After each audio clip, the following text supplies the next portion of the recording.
ఓం నమ శివాయ. ఈరోజు వీడియోలో 12 జ్యోతిర్లింగాలు, జ్యోతిర్లింగ మహిమ గురించి తెలుసుకుందాము. బ్రహ్మాండమంతటా భక్తకోటి భోలాశంకరుని మహిమను కొనియాడుతారు. ఆ శివుడే ఈ సృష్టిని రక్షిస్తూ, మానవ జీవనోద్ధరణ చేస్తూ ఎల్లప్పుడూ అభయవరప్రదాతగా ఉంటాడు. శివుడు సదా సంకటమోచకుడై తానే కాలచక్రాన్ని ఎదుర్కొనేందుకు సన్నద్ధుడవుతాడు. స్వచ్ఛమైన మనస్సుతో కోరిన వరాలు, శ్రద్ధతో కూడిన భక్తికి సత్ఫలితము తప్పక లభించగలదు.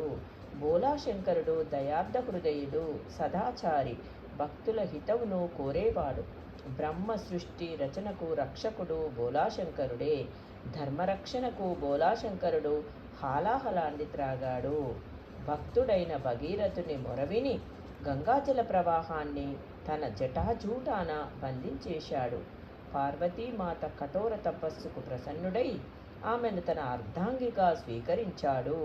ఈ భూలోకవాసులకు రక్షించేందుకు, భక్తుల మధ్య నిత్యము విరాజిల్లేందుకు గాను తాను 12 ధామాలుగా విభజితుడై ఈ పృథ్వీపై జ్యోతిర్లింగ రూపుడై వెలశాడు.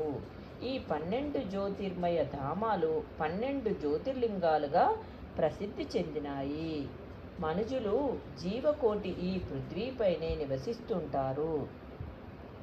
జ్యోతిర్లింగ రూపుడై భోలాశంకరుడు తానుగా వారి మధ్య వెలసినందువల్ల వారంతా ధన్యులే. ఈ 12 జ్యోతిర్లింగాలు వెలసిన తీరు గురించి అనేక కథలు, ప్రసంగాలు ఉన్నాయి. భోలేనాథుడే స్వయంగా ఈ 12 స్థానాల్ని ఎంచుకున్నాడు. ఈ 12 జ్యోతిర్లింగాల పేర్లు, అవి వెలసిన స్థలాలు ఇవి ఇప్పుడు తెలుసుకుందాము. సౌరాష్ట్రంలో సోమనాథుడు, శ్రీశైల పర్వతంపై మల్లికార్జునుడు, ఉజ్జయినిలో మహాకాళేశ్వరుడు, నిమాడ క్షేత్రంలో ఓంకారేశ్వరుడు మమలేశ్వరుడు, హిమాలయాన కేదారనాథుడు, డాకినీలో భీమాశంకరుడు, కాశీలో విశ్వనాథుడు, దక్షిణ గంగగా ప్రసిద్ధి చెందిన గోదావరి తీరాన త్రయంబకేశ్వరుడు, చిత్రభూమిన శ్రీ వైద్యనాథుడు,